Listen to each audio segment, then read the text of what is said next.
यस्यान्तं न विदुषुरासुरगणा देवाय तस्मै नमः।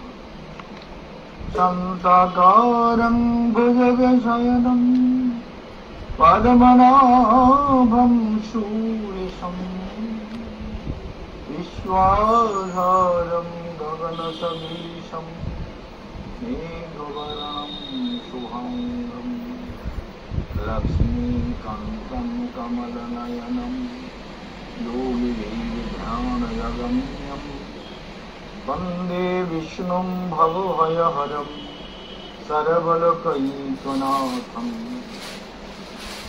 नारायणं नमस्कृत्य नरं चैव नरोत्तमं देवीं सरस्वतीं व्यासं ततो जयमुदीरये। सर्वाग्रे परमाराध्य गुरुदेवेर चरण कमल वंदना करे तार आशीर्वाद प्रार्थना करी। समस्त अमर कथार श्रोता भक्तवृंद विद्वान समाज स्नेहमयी करुणामयी बात्सल्यमयी मातृशक्ति सबाइके जानाई आमार हार्दिक अभिवादन। आज 22 जून ज्येष्ठ पूर्णिमा जगन्नाथ देवेर स्नान यात्रा। आज के पुरी धामे एवं विभिन्न जगन्नाथ मंदिरे जगन्नाथ देवेर स्नान करानो हय। रथेर आगे এই স্নান যাত্রা হয়। জগন্নাথ দেব কত ভগবান জগতে এইসব অদ্ভুত লীলা করেন। স্নান হদ্দম করে নরেন্দ্র সরোবরে ডুবকি টুবকি সাঁতার টাতার লাগিয়ে জগন্নাথের জ্বর হয়, তখন জগন্নাথের দরজা বন্ধ করে দেওয়া যায়, এই সময় আর দর্শন হবে না। প্রাচীন কাল থেকে এই প্রথা চলে আসছে। জগন্নাথ হচ্ছে उत्कले पुरुषोत्तम भगवान जगन्नाथ पुरी धामे नित्य विद्यमान। जे जेमन भावे चरितामृते एक शब्द आछे, जे आमारे जे भावे भजिबे आमारे आमी शेषे भावे बली, आमी शेषे भावे भजी मोर स्वभावे। भगवान बोलছেন, गीताয় बोलছেন, ये यथामं प्रपद्यन्ते तां तथैव भजाम्यहम्। যে যেমন ভাবে আমার ভজন করে আমি তাকে তেমন ভাবেই ভজন করি। অদ্ভুত ব্যাপার। মানে ভগবান কিছু বাকি রাখেন না। আপনি যতটা ভগবানকে বুঝবেন, ভালোবাসবেন, যত্ন করবেন, আপন করে নেবেন, ধ্যান করবেন, তিনি আপনাকে ততটাই মনে রাখবেন।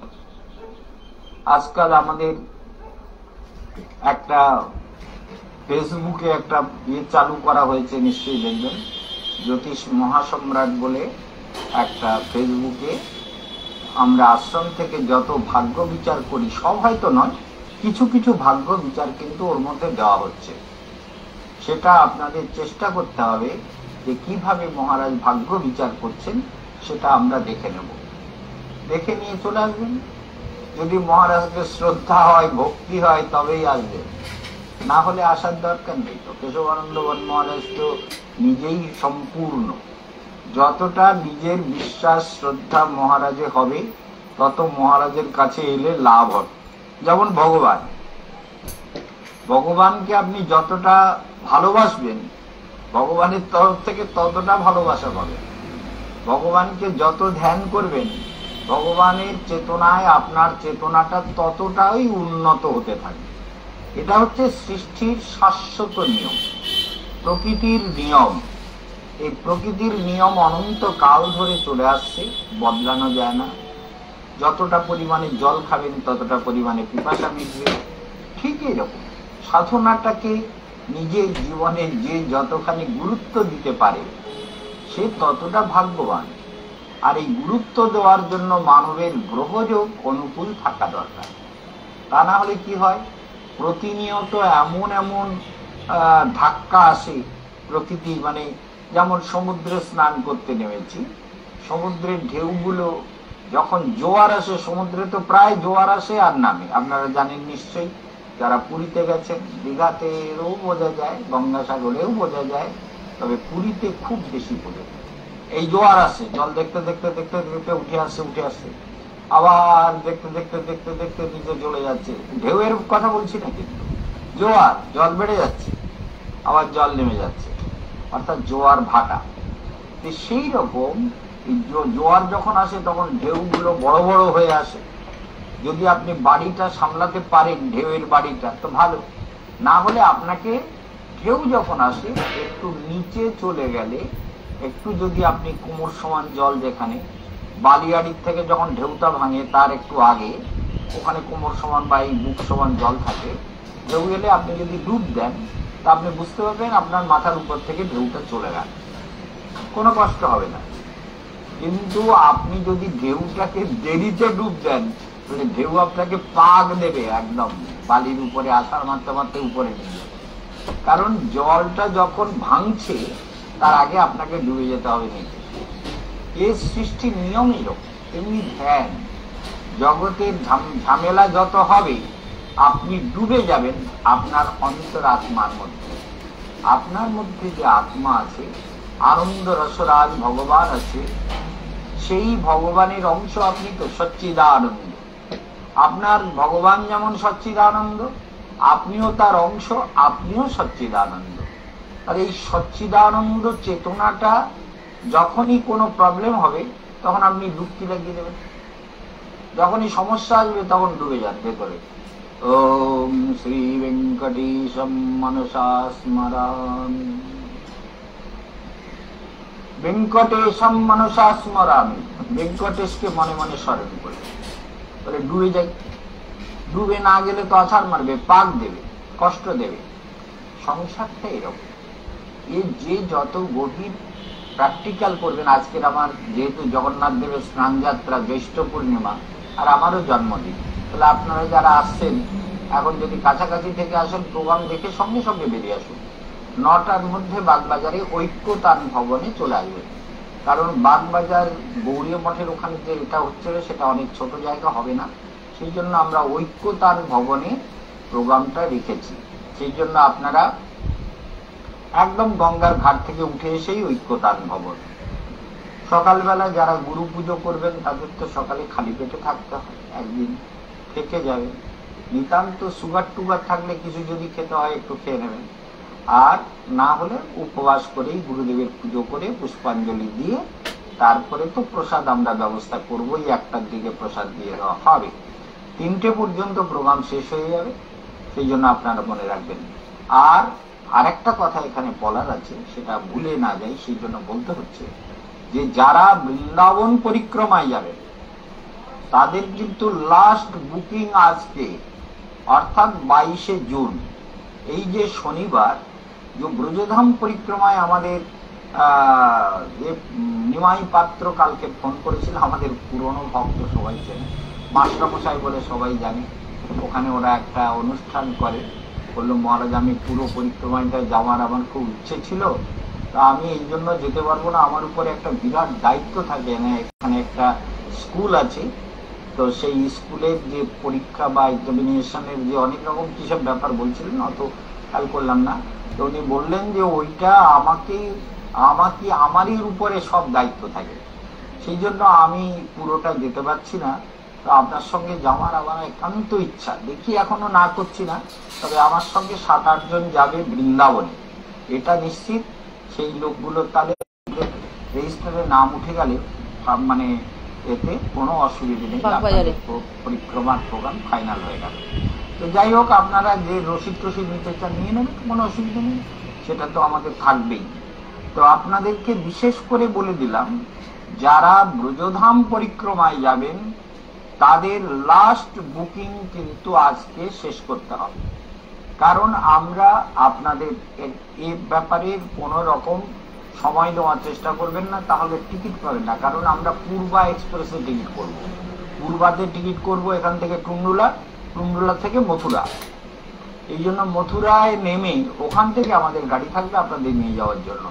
আর ওই দিনই, যেদিন আপনারা টুন্ডুলা থেকে মথুরায় যাবেন 29 তারিখে, 28 তারিখে এখান থেকে টিকিট থাকবে। 28শে অক্টোবর টিকিট হবে, 29শে অক্টোবর বৃন্দাবনে পৌঁছাবেন মথুরায়, আর 29শে অক্টোবর আমরা সকালবেলা হরিদ্বার থেকে রওনা হয়ে ওই 1টা 1:30টা 2টোর মধ্যে আমরা পৌঁছে যাব।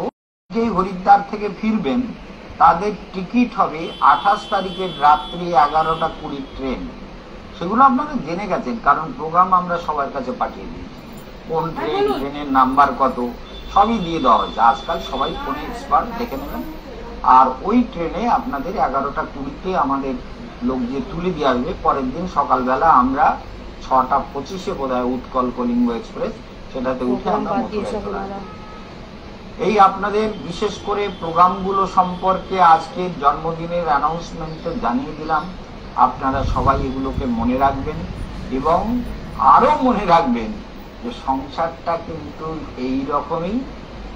সংসার সমুদ্র, সংসার সিন্ধু তরণী হৃদয়ম যদিষ্যা। সংসারটা তো সিন্ধু মানে সমুদ্র।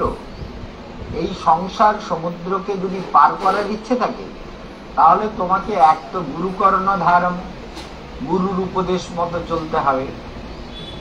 सदगुरु पावे भेद बतावे ज्ञान करे उपदेश, कायला का मैला छोड़े जब ज्ञान जब आग करे प्रवेश।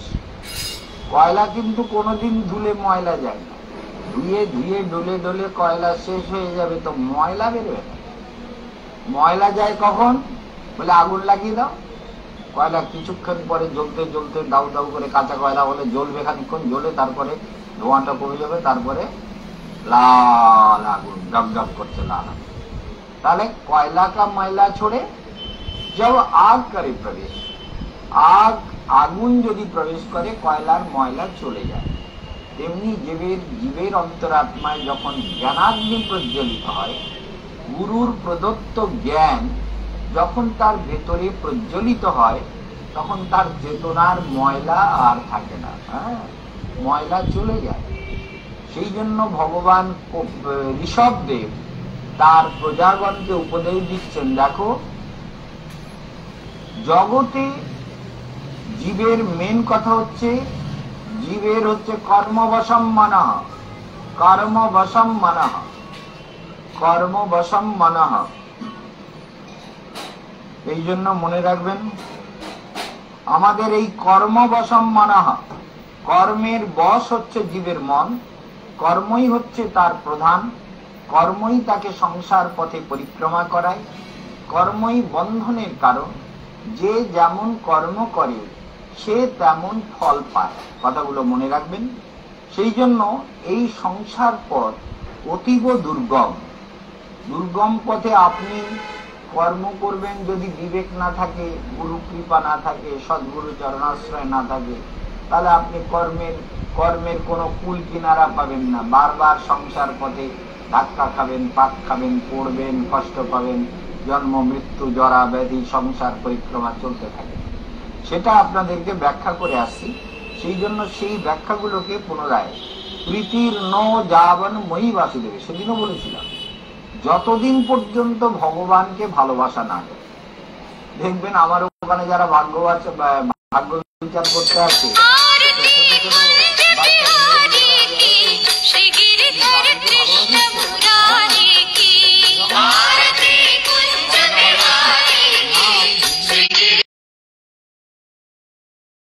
কি হবে? মুক্তি লাভ হবে। সাধুকে ভালোবাসলে সংসার বন্ধন থেকে মুক্তি।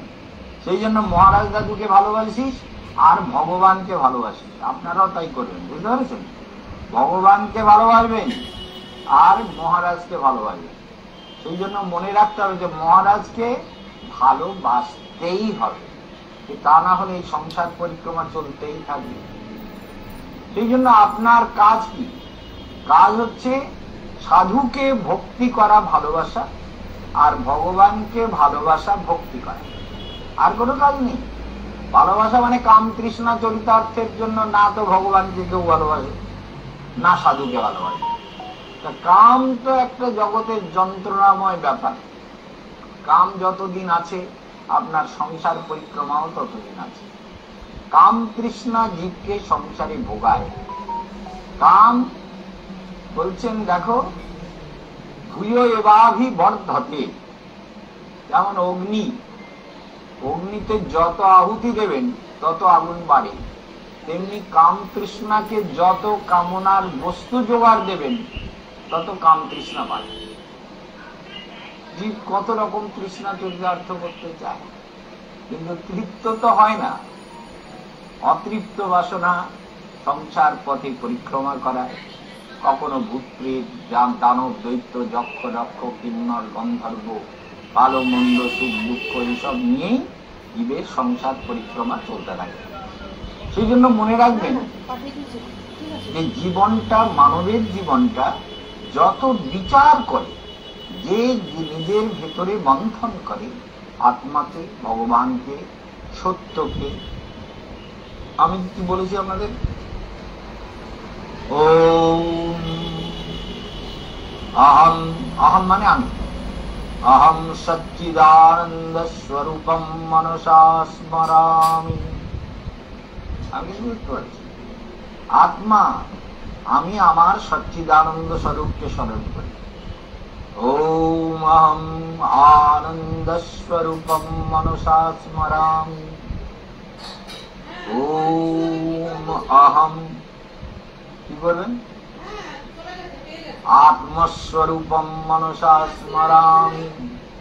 আত্মা চির নিত্য, চির শাশ্বত। যা গীতায় ভগবান বললেন না, বেদনা কাটে না। যে যেমন করে এই শ্লোকগুলো সবাই নিজের নিজের কাজে ব্যবহার করে, কিন্তু আত্মা চিরন্তন। আত্মার এই জন্ম মৃত্যুগুলো মানে সাপের খোলস বদলানোর মতো বা বস্ত্র বদলানোর মতো। আত্মা চিরন্তন, অনন্তকাল ধরে সনাতন বলা হয়েছে। এসো আত্মা সনাতন, সনাতন আত্মা। এই জন্য মনে রাখবেন, এখানে আমরা দেখতে পাচ্ছি যে দেহযোগ মানে যে দেহ লাভ করা, বারবার মাতৃ গর্ভবাস, এটা শেষ হতে গেলে গুরুকে, সাধুকে, ভগবানকে সত্যিকারের ভালোবাসতে হবে। যদি সত্যি সত্যি ভগবানকে, সব থেকে বড় দরকার সাধুকে ভালোবাসা। ভগবানকে তো ভালোবাসার অভিনয় করলেও ভগবান বুঝবে না।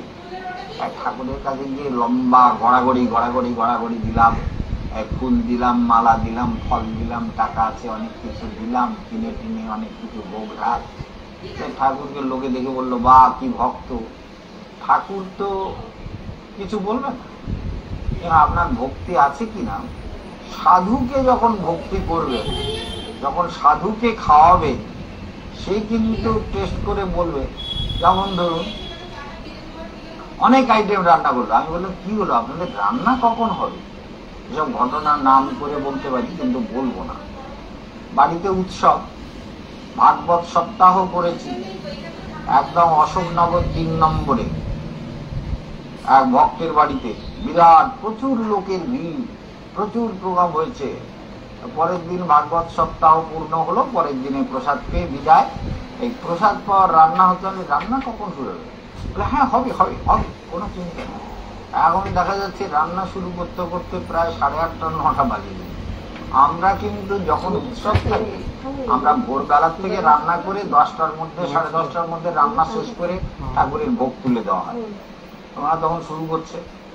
এইবার তিতো ডাল, তারপর লঙ্কা ফোড়নের ডাল, তারপরে মুগের ডাল, ডালই কয় রকম, তারপর কচু শাক, তারপরে এমনি শাক, তারপরে শুক্তো, তারপর বেগুন ভাজা, তারপর তরকারি, চাটনি, ছানার তরকারি, দুনিয়ার সব কিছু রান্না করছে। ভালো 3-4 জন মিলে, সব বয়স্ক মায়েরা, বিধবা মায়েরা, নিরামিষভোজী মায়েরা, তারা সব রান্না করছে। কিন্তু আমি যখন প্রসাদ খেতে বসলাম, তখন আমি বললাম, ভগবানকে এইরকম, ভগবানের কপালে এত দুঃখ, আহারে এই রান্না, কোনো টেস্ট নেই, টেস্ট নেই, টেস্টলেস রান্না। কিরকম ভগবানের কি জানে, ভগবান কিছু বলতে পারবে না তো। ভক্তরা বলবে আমরা এত রকম ভগবানকে 4 রকমের ডাল দিয়েছি, 3-4 রকমের চাটনি দিয়েছি, 3-4 রকমের শাক দিয়েছি, ছানা দিয়েছি, উমুক দিয়েছি, পরমান্ন দিয়েছি, পুষ্টির পিণ্ডি সব দিয়েছি। মহারাজ আপনি মাঝে মাঝে খুব কড়া করে বলেন, হয় ভগবানকে পুষ্টির পিণ্ডি, তাহলে একটা কি বলবো, ভালো করে চিন্তা করে দেখুন কি বলা যেতে পারে। এই সব মানসিকতা যদি থাকে ভগবানের ভজন করার ক্ষেত্রে, ভালো করে চিন্তা করো তো, এইরকম কোন রকমে আইটেম করলাম অনেক, কিন্তু কেউ খেয়ে তৃপ্তি পেল না। আর সাধুই তৃপ্তি পেল না, তো তুমি ভগবানকে কি দিয়ে? সাধু যদি তৃপ্তি, যেমন পাণ্ডবরা অনেক কিছু রান্না করে, বাল্মীকি বলে একজন সাধুকে ভগবান বলেছে ওকে এনে খাওয়াও, তাহলে তোমাদের এই যজ্ঞ, এই তোমরা যে রাষ্ট্রীয় যজ্ঞ করলে এটা পূর্ণ হবে। কারণ শঙ্খ রাখা ছিল, সোনার থালাতে শঙ্খ রেখেছিল,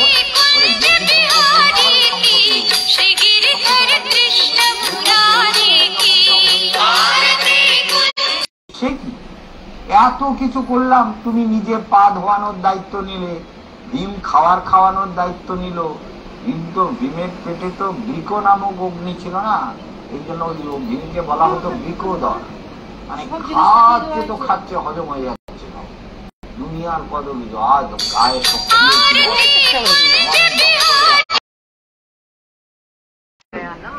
কি হবে, আমি বলছি তুমি ওই সাধুকে নিয়ে এসে খাও, তোমরা খাও।